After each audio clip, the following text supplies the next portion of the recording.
अनुभवी ड्राइवर ने हमें अनजाने में एक कच्चे रास्ते पर मोड़ दिया। घने कोहरे और अंधेरे ने माहौल को और भी रहस्यमय बना दिया। जब बस अचानक रुक गई और सुरेश जी नीचे उतरकर टायर चेक करने लगे, तभी अंधेरे में एक अजीब सी सरसराहट की आवाज सुनाई दी। उस क्षण ने हमारी धड़कनों को तेज कर दिया और हम सभी जानना चाहते थे कि आगे क्या होगा। तो दोस्तों, कहानी शुरू करने से पहले मुझे आपसे एक छोटी सी रिक्वेस्ट है कि अगर आप लोग मेरे चैनल पर नए हैं तो मेरे चैनल को सब्सक्राइब करें और मेरी वीडियो को लाइक करें। तो चलिए दोस्तों, बिना समय बर्बाद किए कहानी शुरू करते हैं। मैं आपको एक रोमांचक और डरावनी कहानी सुनाने जा रहा हूं जो वास्तविक जीवन से प्रेरित है। यह कहानी दिल्ली से मनाली की यात्रा की है।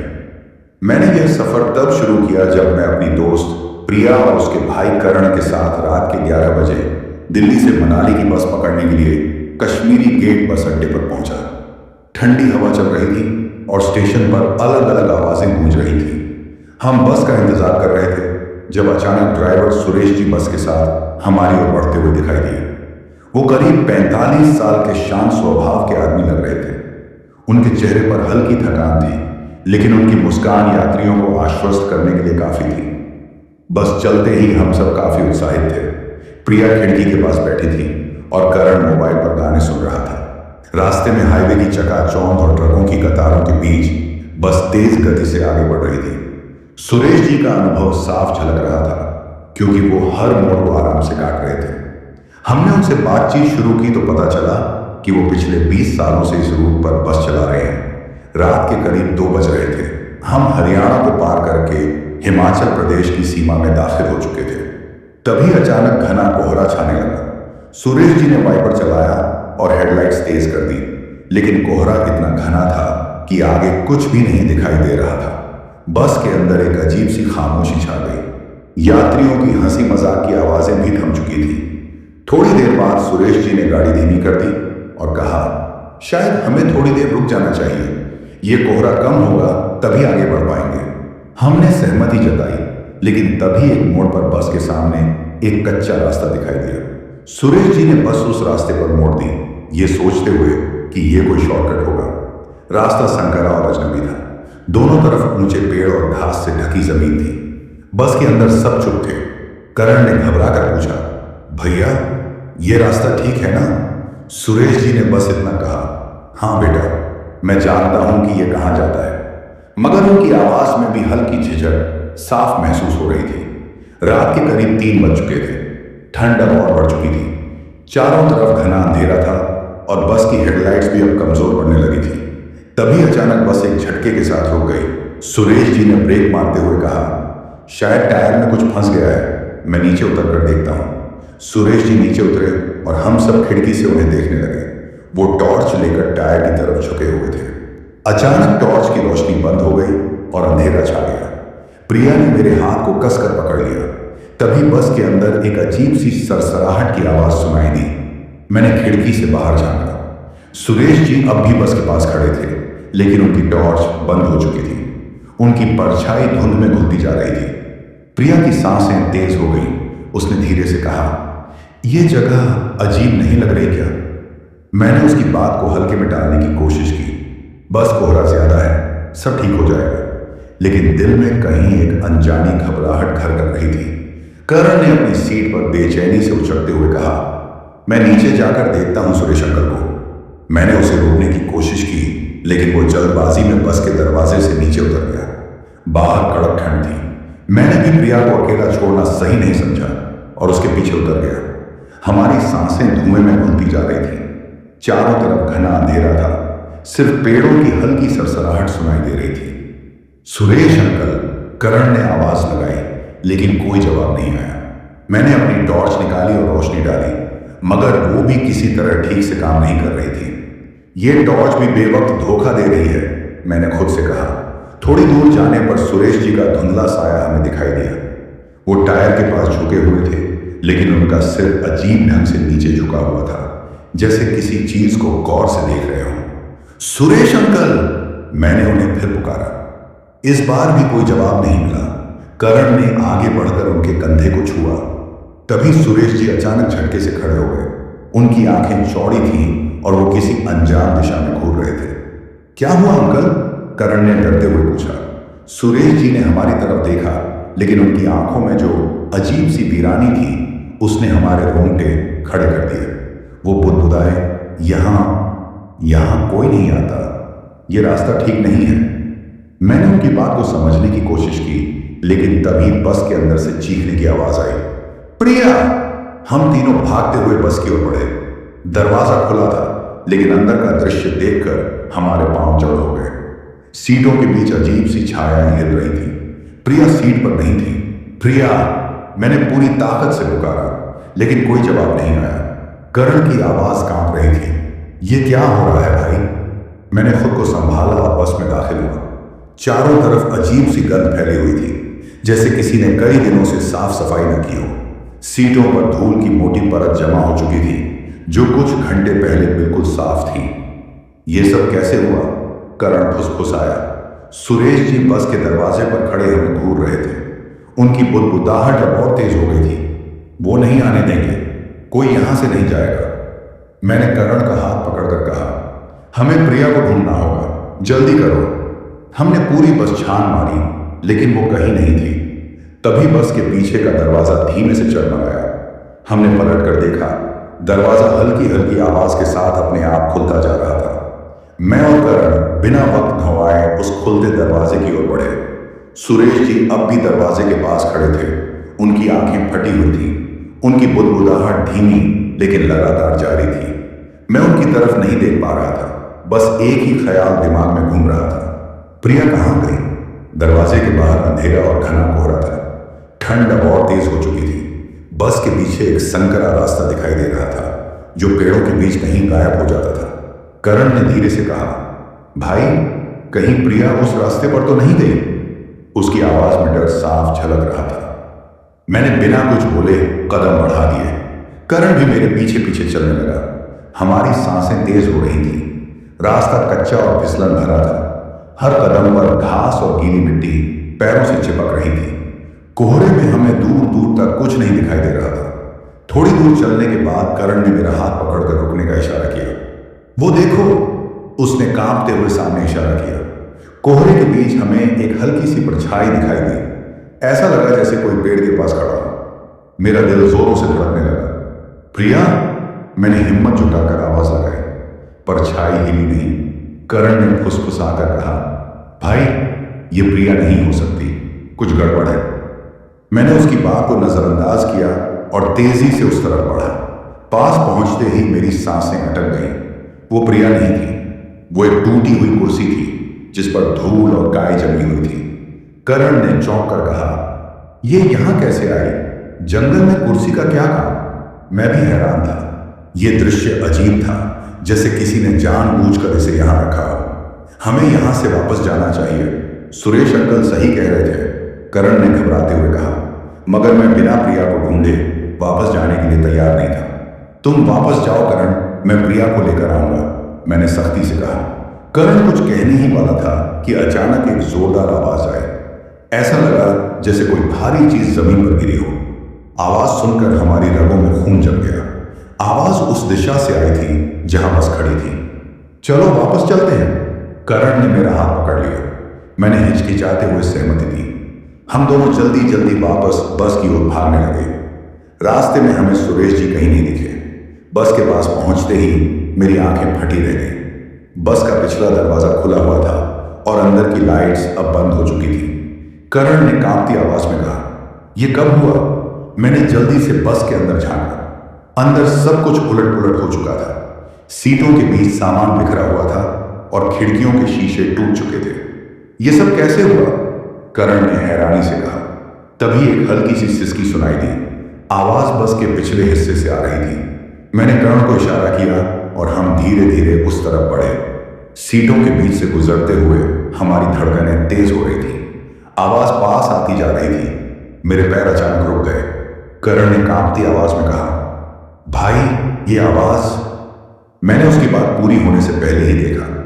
बस की आखिरी सीट पर कोई बैठा था।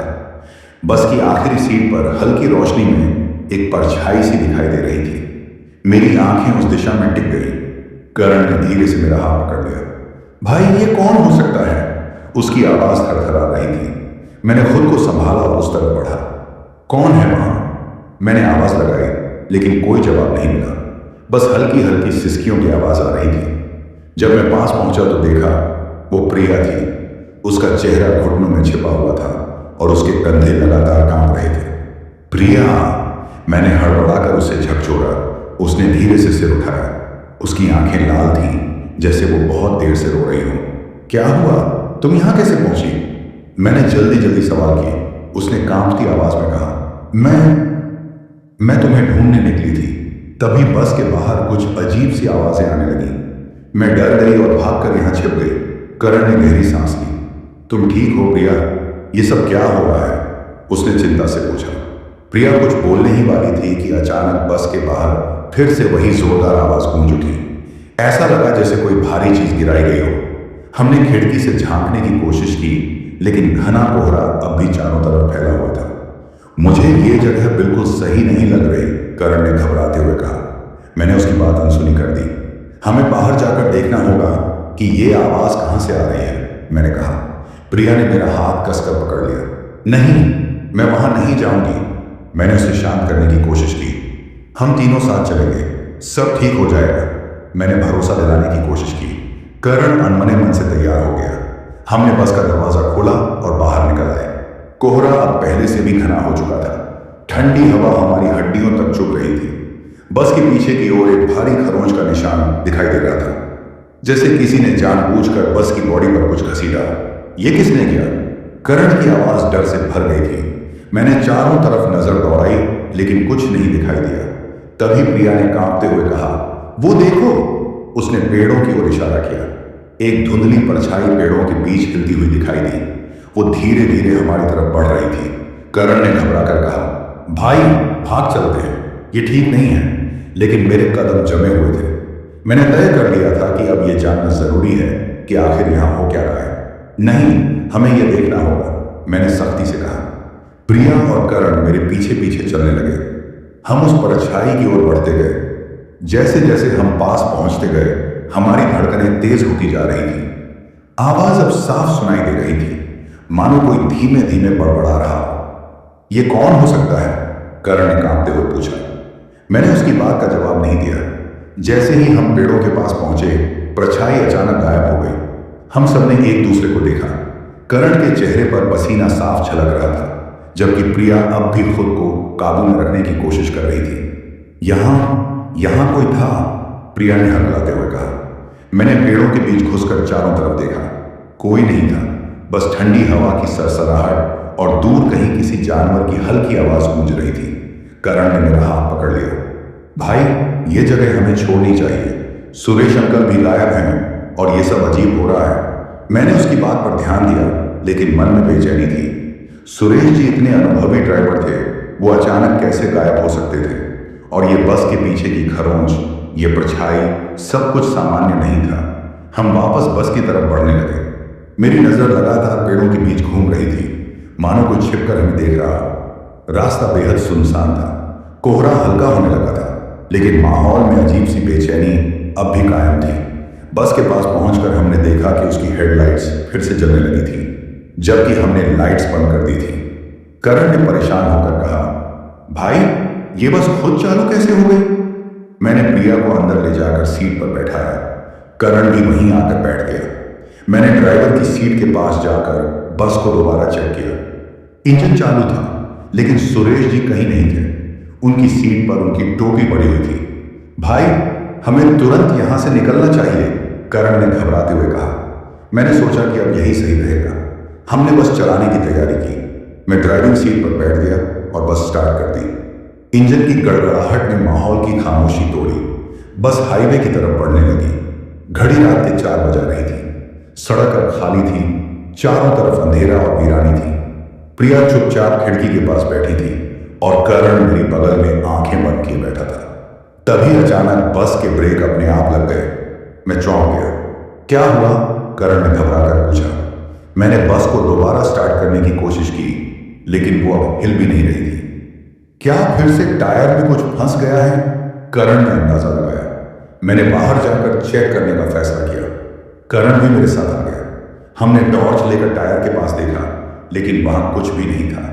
तभी प्रिया ने बस के अंदर से चिल्लाते हुए कहा, करण जल्दी आओ। उसकी आवाज इतनी डरावनी थी कि हमारे पैरों तले जमीन खिसक गई। हम दौड़ते हुए बस के अंदर गए।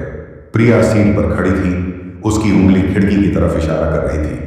क्या हुआ? मैंने पूछा। उसकी आंखें चौड़ी थीं और चेहरा सफेद पड़ चुका था। वो देखो, उसने कांपती आवाज में कहा। हमने खिड़की के बाहर देखा।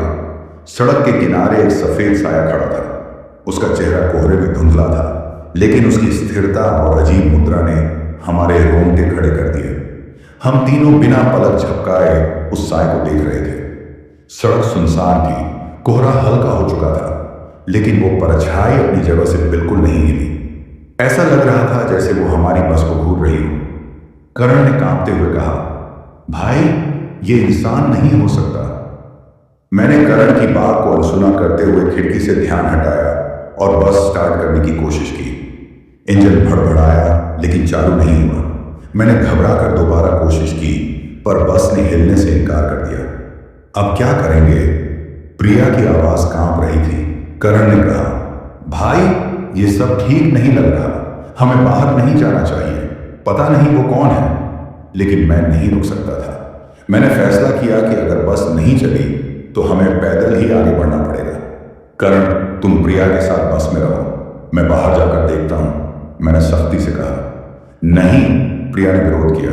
तुम अकेले नहीं जाओगे, कुछ भी हो सकता है। करण ने मेरा कंधा पकड़ लिया। भाई अगर जाना है तो मैं भी चलूंगा। प्रिया को यहां अकेला छोड़ना सही नहीं होगा। हमने टॉर्च ली और बस से बाहर निकले। सड़क बिल्कुल खाली थी। बस के हेडलाइट्स की हल्की रोशनी में वो साया अब भी वहीं खड़ा था। हम धीरे धीरे उसकी तरफ बढ़ने लगे। हर कदम के साथ हमारी धड़कनें तेज हो रही थी। भाई मुझे नहीं लगता हमें यह करना चाहिए, करण ने धीमे से कहा। मैंने उसे चुप रहने का इशारा किया। हमारी टॉर्च की रोशनी बार बार झपक रही थी, मानो उसकी बैटरी खत्म हो रही हो। जब हम साए के करीब पहुंचे तो मैंने देखा कि वो एक व्यक्ति की आकृति थी, लेकिन उसका चेहरा अब भी कोहरे में छिपा हुआ था। उसने एक हल्की सी हरकत की, मानो हमारी ओर बढ़ना चाहता हो। कर्ण ने डर से मेरा हाथ पकड़ लिया। आप कौन हैं? मैंने हिम्मत जुटाकर पूछा, लेकिन कोई जवाब नहीं आया। उस साए की सांसों की आवाज हमें साफ सुनाई दे रही थी। ऐसा लग रहा था जैसे उसकी सांसें बेहद भारी हो। भाई वापस चलो, करण ने लगभग रोते हुए कहा, लेकिन मैंने वहां से हटने से इनकार कर दिया। तभी वो आकृति अचानक से झटके के साथ गायब हो गई। हमने चारों तरफ देखा, लेकिन वहां कोई नहीं था। करण का चेहरा पसीने से भीगा हुआ था। यह सब क्या था? उसने घबराते हुए पूछा। मुझे नहीं पता, मैंने धीमी आवाज में कहा। हमारी टॉर्च अब पूरी तरह बंद हो चुकी थी। चारों तरफ अंधेरा फैल चुका था। हमें जल्दी से वापस बस में जाना चाहिए, मैंने कहा। हम तेजी से बस की ओर भागे, लेकिन जैसे ही बस के पास पहुंचे मेरा दिल दहशत से थम गया। बस का दरवाजा खुला हुआ था और अंदर की लाइट्स फिर से बंद हो चुकी थी। प्रिया कहीं दिखाई नहीं दे रही थी। हमने बिना वक्त गंवाए बस के अंदर कदम रखा। प्रिया, मैंने पूरी ताकत से आवाज लगाई। करण भी हड़बड़ाकर सीटों के बीच उसे खोजने लगा। बस के अंदर अजीब सा सन्नाटा था। सिर्फ हमारी तेज सांसें सुनाई दे रही थी। सीटें खाली पड़ी थीं और सामान बिखरा हुआ था। भाई वो कहां गए? करण की आवाज घबराई हुई थी। मैंने उसका हाथ पकड़कर कहा, शांत रहो, हमें मिलकर देखना होगा। हम दोनों आगे बढ़े। मैंने हर सीट के पीछे झांकना शुरू किया। करण लगातार पीछे मुड़कर देख रहा था, मानो उसे लग रहा हो कि कोई हमें घूर रहा है। यह जगह अब ठीक नहीं लग रही, उसने बुदबुदाया। प्रिया, मैंने फिर चिल्लाया। तभी बस के पिछले हिस्से से हल्की आवाज आई। हम दोनों ने एक दूसरे को देखा और बिना कुछ बोले उस तरफ बढ़ गए। हर कदम पर मेरा दिल तेजी से धड़क रहा था। करण के हाथों में हल्की कंपन थी। पिछले दरवाजे के पास पहुंचे। वहां एक सीट के नीचे कुछ हलचल हुई। करण ने जल्दी से टॉर्च जलाई, जो अब भी धीमी रोशनी दे रही थी। मैंने नीचे झांककर देखा, वो प्रिया थी। वो सीट के नीचे घुटनों में सिर दे छिपी हुई थी। प्रिया, मैंने राहत की सांस ली और उसे बाहर खींचा। उसकी सांसें तेज थीं, चेहरा सफेद पड़ चुका था। तुम यहां क्या कर रही थी? मैंने पूछा। उसने कांपते हुए कहा, मैं बाहर जाने वाली थी। तभी किसी ने मेरा हाथ पकड़ लिया। उसकी आवाज टूट रही थी। करण ने चौंक कर पूछा, किसने? प्रिया ने हल्के से सिर हिलाया। मैंने उसे देखा नहीं, लेकिन वो यहीं था। मैंने बस दौड़कर खुद को सीट के नीचे छिपा लिया। उसकी बात सुनकर मेरे रोंगटे खड़े हो गए। करण ने इधर उधर देखा। अब यहां कोई नहीं है, उसने कहा। मैंने प्रिया को सहारा देकर उठाया। हमें अब और देर नहीं करनी चाहिए, ये जगह सही नहीं है, मैंने कहा। करण ने तुरंत सहमति जताई। हमने बस की ड्राइवर सीट की तरफ बढ़ना शुरू किया। प्रिया कांपते हुए मेरे हाथ को कसकर पकड़ रही थी। करण भी लगातार पीछे देख रहा था। बस के दरवाजे से बाहर निकलते ही हमारी सांसें फिर थम गईं। सड़क पर वही साया फिर से खड़ा था। इस बार वो पहले से भी करीब आ चुका था। उसका चेहरा अब भी अस्पष्ट था, लेकिन उसकी आकृति अब और साफ हो चुकी थी। भाई, ये फिर कैसे आ गया? करण की आवाज फटी हुई थी। मैंने प्रिया को अपनी पीठ के पीछे छिपाया। इस बार पीछे हटने का कोई फायदा नहीं है, मैंने धीमी लेकिन दृढ़ आवाज में कहा। हम तीनों धीरे धीरे साए की तरफ बढ़ने लगे। हर कदम के साथ साए की स्थिरता और डरावनी लग रही थी।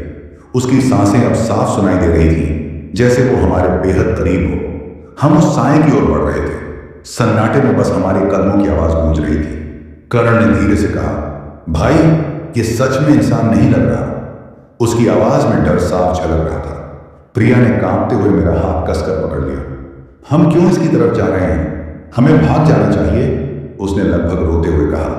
मैंने उसकी बात अनसुनी करते हुए अपनी टॉर्च का रुख उस साए की ओर किया। रोशनी पड़ते ही वो आकृति हल्की सी हिली, जैसे उसकी आंखें चमकी हों। मेरी रीढ़ में सिहरन दौड़ गई। करण ने मेरा कंधा झकझोरते हुए कहा, भाई, ये कुछ गड़बड़ है। लेकिन मैंने कदम नहीं रोके। हमें ये पता करना होगा कि ये कौन है, मैंने सख्ती से कहा। जैसे ही हम उसके करीब पहुंचे, वो आकृति अचानक गायब हो गई। चारों तरफ घना अंधेरा फैल गया। प्रिया की चीख गूंज उठी। ये कहां गया? करण ने घबराते हुए कहा। हम चारों तरफ देखने लगे, लेकिन वहां कोई नहीं था। मैंने अपनी सांसों को काबू में करते हुए कहा, हमें बस की तरफ वापस चलना चाहिए। लेकिन जैसे ही हमने मुड़ने की कोशिश की, सड़क के दूसरी तरफ से भारी गड़गड़ाहट सुनाई दी। ऐसा लगा जैसे कोई बड़ा पत्थर लुढ़क रहा हो। करण ने चौंक कर कहा, अब ये क्या था? हम उस दिशा में भागे। कोहरा थोड़ा साफ हो चुका था और दूर एक टूटे हुए ट्रक की परछाई दिखाई दे रही थी।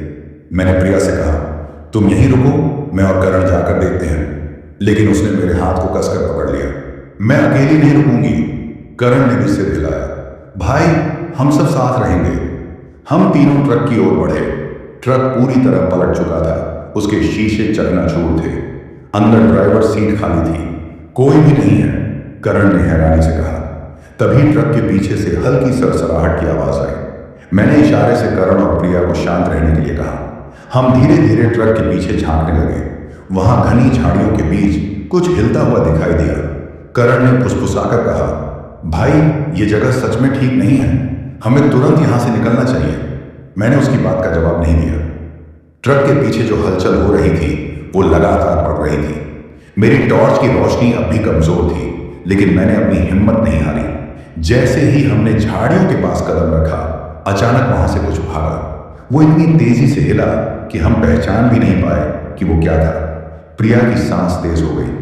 क्या था वो? उसने कांपते हुए पूछा। मैंने उसकी तरफ देखा और धीरे से कहा, मुझे नहीं पता, लेकिन यहां कुछ अजीब जरूर है। करण ने मेरी बात का समर्थन किया। भाई, अब और नहीं, हमें यहां से तुरंत जाना होगा। लेकिन मेरी नजर अब ट्रक के पीछे पड़े एक बड़े खरोंच के निशान पर थी।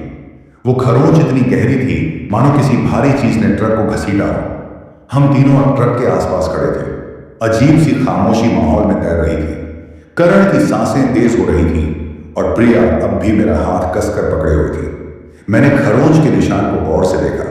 वो इतने गहरे और बड़े थे कि मानो किसी जानवर ने नहीं, बल्कि किसी भारी मशीन ने ट्रक को घसीटा हो। ये खरोंच यहां कैसे आए? करण ने लगभग फुसफुसाते हुए पूछा। मैंने बिना जवाब दिए अपने कदम आगे बढ़ाए। सड़क का यह हिस्सा अजीब तरह से वीरान लग रहा था। कहीं कोई गाड़ी या इंसान नहीं था, जबकि यह हाईवे था और इस वक्त हलचल होनी चाहिए थी।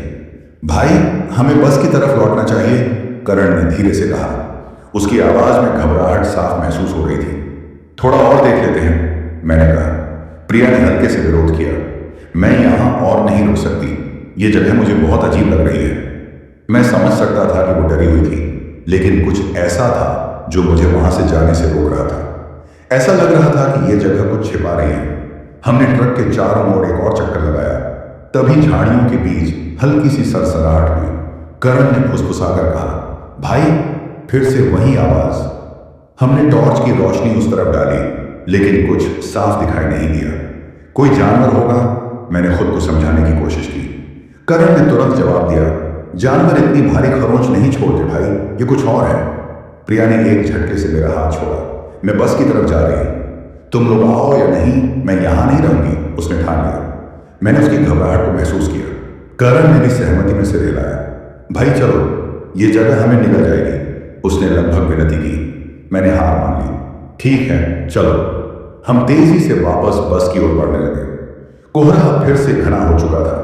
हमारी टॉर्च की रोशनी मुश्किल से कुछ कदम आगे तक जा रही थी। रास्ते में करण ने धीरे से कहा, भाई, तुम्हें नहीं लगता कि हम यहां फंस गए हैं? उसकी आवाज में चिंता थी। नहीं, मैंने उसे दिलासा दिया। बस थोड़ी दूर है, सब ठीक होगा। लेकिन मेरी बात खुद मुझे आश्वस्त नहीं कर पाई, क्योंकि हमें चलने के बावजूद बस कहीं दिखाई नहीं दे रही थी। भाई, हम काफी दूर निकल चुके हैं, करण ने कहा। प्रिया ने सहमति में सिर हिलाया। बस कहां है? मेरे कदम रुक गए। ये वही रास्ता था जहां से हम आए थे, लेकिन बस कहीं नहीं दिख रही थी। मेरी सांस तेज हो गई। ये कैसे हो सकता है, मैंने खुद से कहा। करण ने घबराकर चारों तरफ देखा। हम रास्ता भटक गए हैं, उसने डरते हुए कहा। नहीं, मैंने खुद को शांत रखने की कोशिश की। ये वही जगह है, बस कहीं नहीं जा सकती। तभी पीछे से एक जोरदार धमाका हुआ। हम तीनों ने पलटकर देखा। कोहरे के बीच कोई आकृति फिर से उभरने लगी थी। इस बार वो हमारे बेहद करीब थी। उस आकृति को देखकर हमारी सांसें थम गईं। वो साया अब पहले से भी साफ नजर आ रहा था। उसकी कद काठी इंसान जैसी थी, लेकिन हरकतें अजीब और अस्वाभाविक थी। करण के चेहरे पर साफ डर दिखाई दे रहा था। भाई, ये क्या है, उसने कांपते हुए पूछा। मैंने प्रिया का हाथ कसकर पकड़ लिया। वो पूरी तरह सहम चुकी थी। हम वापस चले, उसकी आवाज मुश्किल सुनाई दी। करण ने भी मेरा हाथ पकड़कर कहा, हमें यहां से भागना चाहिए। लेकिन मैं अपनी जगह से हिल नहीं पा रहा था। वो आकृति धीरे धीरे हमारी ओर बढ़ रही थी। उसकी चाल लड़खड़ाती हुई थी, लेकिन उसकी स्थिरता डरावनी थी। ये पीछे नहीं हटेगा, मैंने खुद से कहा और टॉर्च का रुख उसकी तरफ किया। रोशनी पड़ते ही वो आकृति झटके से रुक गई। करण ने हड़बड़ाकर कहा, भाई, रोशनी इसे रोक रही है। मैंने तुरंत टॉर्च को उसकी ओर स्थिर रखा। चलो, पीछे हटो, मैंने दोनों को इशारा किया। हम धीरे धीरे पीछे हटने लगे। वो आकृति वहीं खड़ी थी। उसकी आंखें कोहरे के बीच चमक रही थी। भाई, क्या ये इंसान हो सकता है, करण ने फुसफुसाकर पूछा। मैंने जवाब नहीं दिया, क्योंकि मेरे पास कोई जवाब नहीं था। हम थोड़ी दूर पीछे हटे ही थे कि अचानक टॉर्च की रोशनी बंद हो गई। चारों तरफ अंधेरा छा गया। प्रिया ने चीखते हुए मेरा हाथ कसकर पकड़ लिया। अब क्या करेंगे, उसकी आवाज कांप रही थी। करण ने घबराकर कहा, यह वापस आ जाएगा, हमें भागना होगा। हमने बिना समय गंवाए अंधेरे में भागना शुरू कर दिया। हमारे कदम तेजी से सड़क पर पड़ रहे थे। ठंडी हवा हमारे चेहरे पर चोट कर रही थी और कोहरा हमारी राह को और कठिन बना रहा था। बस दिख रही है, करण ने हांफते हुए पूछा। मैंने नजर दौड़ाई, लेकिन कोहरे में कुछ भी साफ दिखाई नहीं दे रहा था। प्रिया की सांसें तेज हो गई थी। मैं नहीं भाग सकती, उसने थक कर कहा। मैंने उसका हाथ थाम लिया। बस थोड़ा और, हमें बस तक पहुंचना होगा, मैंने उसे दिलासा दिया। तभी पीछे से वो भारी कदमों की आवाज फिर से सुनाई दी। वो आकृति अब भी हमारा पीछा कर रही थी। उसकी हरकतें पहले से भी तेज हो चुकी थी। करण ने घबरा कर कहा, भाई, ये रुक नहीं रहा। हमने और तेज दौड़ना शुरू कर दिया। अचानक कोहरे के बीच से बस की धुंधली रोशनी दिखाई दी। वो रही, मैंने चीख कर कहा। प्रिया की आंखों में राहत झलकी, लेकिन बस तक पहुंचने से ठीक पहले मेरे पैर किसी चीज से टकरा गए और मैं नीचे गिर गया। प्रिया और करण भी रुक गए। भाई उठो, करण ने मुझे पकड़कर उठाने की कोशिश की। पीछे से कदमों की आवाज अब और करीब आ चुकी थी। जल्दी करो, प्रिया ने चिल्लाते हुए कहा। मैंने पूरी ताकत लगाकर खुद को संभाला और हम तीनों किसी तरह बस के दरवाजे तक पहुंच गए। करण ने दरवाजा खींचा, लेकिन वो जाम हो चुका था। ये नहीं खुलेगा, उसने घबराते हुए कहा। पीछे से वो साया अब हमारी सिर्फ कुछ ही कदम की दूरी पर था। सड़क के इस हिस्से पर घना कोहरा और गहरी खामोशी जैसे समय को रोक रहे थे। घड़ी की ओर देखने का साहस नहीं हुआ, लेकिन आसमान से अंदाजा हुआ कि आधी रात का समय हो सकता है। चारों ओर फैली वीरानी और बढ़ते कदमों की आवाज दिल की धड़कनें बढ़ा रही थी। झाड़ियां जो अंधेरे में किसी जीव की आकृतियों जैसी दिख रही थी और भी भयावह लग रही थी। बस का दरवाजा जाम था और पीछे से आते भारी कदमों की आवाज ने प्रिया और करण के चेहरों पर घबराहट को और गहरा कर दिया। भाई, ये दरवाजा कैसे खुलेगा? करण ने कांपते हुए पूछा। मैंने बिना कुछ कहे अपनी पूरी ताकत दरवाजे पर लगा दी, मगर दरवाजा जैसे किसी अदृश्य ताकत ने पकड़ा हुआ था। करण, चारों ओर देखो, कोई पत्थर या कुछ भी जिससे इसे तोड़ सके, मैंने हाँफते हुए कहा। प्रिया का चेहरा सफेद पड़ चुका था, जैसे खून उसकी नसों में जम गया हो। तभी कोहरे के बीच झटके से एक गहरी आवाज गूंजी, मानो किसी ने जोर से सांस छोड़ी हो। वो यहां है, प्रिया ने कांपती हुई आवाज में कहा। मैंने पीछे मुड़कर देखा। वो आकृति अब करीब थी, इतनी करीब कि उसकी असामान्य हरकतें साफ दिख रही थी। वो इंसानी कद की थी, मगर उसकी आंखें किसी जानवर की तरह चमक रही थी। उसका शरीर कटा फटा सा लग रहा था और उसके हाथ ऐसे लटके हुए थे जैसे किसी कठपुतली को धागों से खींचा जा रहा। भाई, जल्दी कुछ कर, करण ने लगभग चिल्लाते हुए कहा। मैंने बस के दरवाजे पर एक और जोर मारा। इस बार दरवाजा झटके से खुल गया। चलो अंदर आओ, मैंने उन्हें इशारा किया। हम तीनों जैसे तैसे बस के अंदर घुस गए। करण ने दरवाजा बंद करने की कोशिश की, लेकिन वो दरवाजा अपने आप बंद हो गया। ये क्या हो रहा है? करण ने हकबकाते हुए पूछा। बस के अंदर अंधेरा था, लेकिन खिड़कियों के बाहर वो आकृति अब भी खड़ी थी। उसकी आंखें सीधे हमें घूर रही थी। मैंने खिड़की के पास जाकर उसे गौर से देखा। उसकी आंखें कोहरे के बीच और भी डरावनी लग रही थी। ये क्या चाहता है? प्रिया ने कांपती हुई आवाज में पूछा। मैंने कुछ कहने के लिए मुंह खोला ही था कि बस का इंजन अपने आप चालू हो गया। स्टीयरिंग अपने आप घूमने लगी और बस धीरे धीरे आगे बढ़ने लगी। ये क्या हो रहा है? करण ने घबरा कर कहा। बस का हर कोना अब अजीबोगरीब आवाजों से भर चुका था, मानो किसी ने उसमें हजारों कानाफूसियां कैद कर रखी हों। प्रिया ने अपनी आंखें बंद कर ली और बुदबुदाने लगी। हमें यहां नहीं आना चाहिए था। ये जगह हमें निगल जाएगी। बस तेजी से सड़क पर दौड़ रही थी। कोहरा और घना हो गया था और खिड़कियों के बाहर का दृश्य पूरी तरह गायब हो चुका था। ऐसा लग रहा था जैसे हम किसी अंतहीन सुरंग में जा रहे हैं। तभी करण ने बस के पिछले हिस्से की ओर इशारा किया। वो अंदर आ गया, उसने चिल्लाते हुए कहा। मैंने पीछे मुड़कर देखा। वो आकृति अब बस के अंदर थी। उसकी चाल और भी अजीब हो चुकी थी। वो लहराते हुए हमारी तरफ बढ़ रही थी। कुछ करो, प्रिया ने रोते हुए कहा। मैंने पास पड़ा लोहे का एक रॉड उठाया और उसकी तरफ बढ़ा, मगर जैसे ही मैंने रॉड से उस पर वार किया, वो गायब हो गई। क्या? करण ने कांपते हुए कहा। हमारी सांसें अटकी थी। तभी बस रुक गई। हम तीनों उछलकर सीटों से गिर पड़े। जब हम संभले तो देखा कि बस एक गहरे जंगल के बीच में खड़ी थी। आसमान पर काले बादल और घने पेड़ों की शाखाओं ने चांदनी को पूरी तरह छिपा दिया था। अब कहां हैं हम? प्रिया ने कांपते हुए पूछा। कोई जवाब देने की स्थिति में नहीं था। बस से बाहर झांकते ही एक अजीब सी सरसराहट सुनाई दी। ये जगह तो पहले कभी नहीं देखी, करण ने फुसफुसाकर कहा। तभी झाड़ियों के पीछे से वही आकृति फिर से दिखाई दी, लेकिन इस बार वो अकेली नहीं थी। उसके पीछे और भी साए उभरने लगे। उनकी आंखें भी चमक रही थी और उनकी हरकतें वैसी ही असामान्य थी।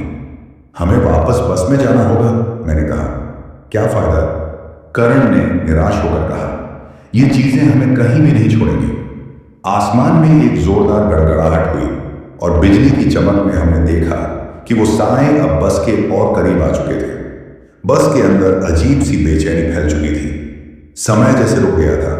घड़ी की सुइयां देखी तो बंद थी और जंगल के घने सन्नाटे में सिर्फ हमारे दिलों की धड़कनें सुनाई दे रही थी। हमारे चारों ओर फैला कोहरा और घना हो गया। बस की खिड़कियों के बाहर कुछ भी देख पाना नामुमकिन था। करण ने धीरे से फुसफुसाया। भाई, क्या तुमने नोटिस किया? ये बस रुकने के बाद किसी ने इसे चलाया नहीं था। फिर ये... उसकी बात अधूरी रह गई। प्रिया ने कांपते हुए मेरा हाथ पकड़ा। उसकी उंगलियां बर्फ की तरह ठंडी थी। ये जगह, ये सब कुछ गलत है, हमें यहां से बाहर निकलना चाहिए। उसकी आवाज टूटती हुई सी थी। मैंने धीरे से उसका हाथ थामकर कहा, हम कोशिश करेंगे, बस शांत रहो। मेरी खुद की आवाज इतनी कमजोर थी कि जैसे मैं खुद को दिलासा दे रहा था। तभी बस के सामने की खिड़की पर एक जोरदार दस्तक हुई। वो इतनी तेज थी कि करण चीख उठा। हम तीनों ने चौंक कर खिड़की की ओर देखा। कोहरे के पीछे सिर्फ एक अंधेरा साया दिखाई दे रहा था। वो वापस आ गया, करण ने बुरी तरह कांपते हुए कहा। इस बार वो आकृति स्थिर नहीं थी। वो बस के दरवाजे पर जोर जोर से वार करने लगी। ये अंदर आने की कोशिश कर रहा है, प्रिया चीख पड़ी। मैंने जल्दी से बस के अंदर चारों ओर देखा। कोई हथियार नहीं, कोई रास्ता नहीं। बस के पिछले हिस्से में एक इमरजेंसी गेट था, लेकिन वो जाम लग रहा था। करण ने उसे खोलने की कोशिश की, लेकिन बेकार। कुछ तो करना होगा, करण ने चिल्लाते हुए कहा। उसकी आवाज में घबराहट और गुस्सा दोनों साफ झलक रहे थे। तभी एक और जोरदार दस्तक हुई और इस बार बस का दरवाजा आधा खुल गया। वो साया बस के अंदर झांकने लगा। उसकी आंखें कोहरे और अंधेरे के बीच जलते अंगारों की तरह चमक रही थी। उसकी आकृति मानवीय थी, मगर हरकतें किसी भी तरह इंसानी नहीं थी। हम इसके पास नहीं रुक सकते, मैंने कहा। प्रिया ने अपनी सांस रोक ली। कहां जाएंगे? बस का इंजन अचानक फिर चालू हो गया। बिना किसी ड्राइवर के स्टीयरिंग अपने आप घूमने लगा। बस धीरे धीरे आगे बढ़ने लगी, मगर उस साए ने हमारा पीछा करना नहीं छोड़ा। सड़क अब पूरी तरह अजीब हो चुकी थी। दाएं बाएं सिर्फ पेड़ थे, जो और ऊंचे और डरावने लग रहे थे। समय का कोई अंदाजा नहीं था। कर्ण ने चिल्लाते हुए कहा, भाई, ये बस हमें कहां ले जा रही है? मैंने खिड़की से बाहर देखा। दूर कहीं सड़क खत्म होती दिख रही थी, लेकिन बस की रफ्तार बढ़ती जा रही थी। हमें इसे रोकना होगा, मैंने कहा और सामने जाकर स्टीयरिंग को पकड़ने की कोशिश की, मगर मेरे हाथ लगते ही स्टीयरिंग ने मुझे जोर से पीछे धकेल दिया। यह बस किसी के काबू में नहीं है, करण ने कहा। उसकी आवाज में थकान और डर साफ झलक रहे थे। तभी एक भयानक आवाज ने बस के अंदर सब कुछ सन्न कर दिया। ऐसा लगा जैसे किसी ने कान के पास जोर से चीखा। क्या था वो? प्रिया ने डर से कांपते हुए पूछा। मैंने चारों ओर देखा। बस के पिछले हिस्से में हलचल हुई। ऐसा लगा जैसे कोई वहां छिपा हुआ हो। करण ने मेरी तरफ देखा। उसकी आंखों में डर और सवाल दोनों थे। वहां कोई है? मैंने धीमे से कहा। कौन? प्रिया ने घबरा कर पूछा। हम तीनों ने धीरे धीरे पिछले हिस्से की ओर कदम बढ़ाए। हर कदम के साथ बस के अंदर की खामोशी और भारी हो गई थी। जब हम पिछले हिस्से में पहुंचे तो देखा कि एक सीट पर किसी का अंधेरा साया बैठा हुआ था। कौन हो तुम? मैंने कांपती हुई आवाज में पूछा। वो साया धीरे धीरे हमारी ओर मुड़ा। उसकी आंखों से आंसुओं की जगह खून बह रहा था। उसके होंठ हिल रहे थे, मगर कोई आवाज नहीं निकल रही थी। हमसे क्या चाहिए तुम्हें? करण चिल्लाया। वो साया धीरे से उठा और बस के सामने की ओर बढ़ने लगा। उसकी हरकतें इतनी अजीब थीं कि हमारी जगह से हिलने की हिम्मत नहीं हो रही थी। तभी बस अचानक एक झटके से रुक गई। बाहर का कोहरा अब पूरी तरह गायब हो चुका था, मगर जो दिखा उसने हमारी सांसें रोक दी। बस एक गहरे दलदल के किनारे खड़ी थी। दलदल से उठती सड़ांध और उसमें से उभरती सैकड़ों हड्डियों ने माहौल को और डरावना बना दिया। अब क्या करेंगे? प्रिया ने कांपते हुए कहा। यहां से भागने का कोई रास्ता नहीं है, करण ने धीरे से कहा। उसकी आवाज में हार और डर साफ झलक रहा था। पीछे मुड़कर देखा तो वो साया गायब हो चुका था, मगर बस के हर कोने से अब फुसफुसाहटें सुनाई देने लगी।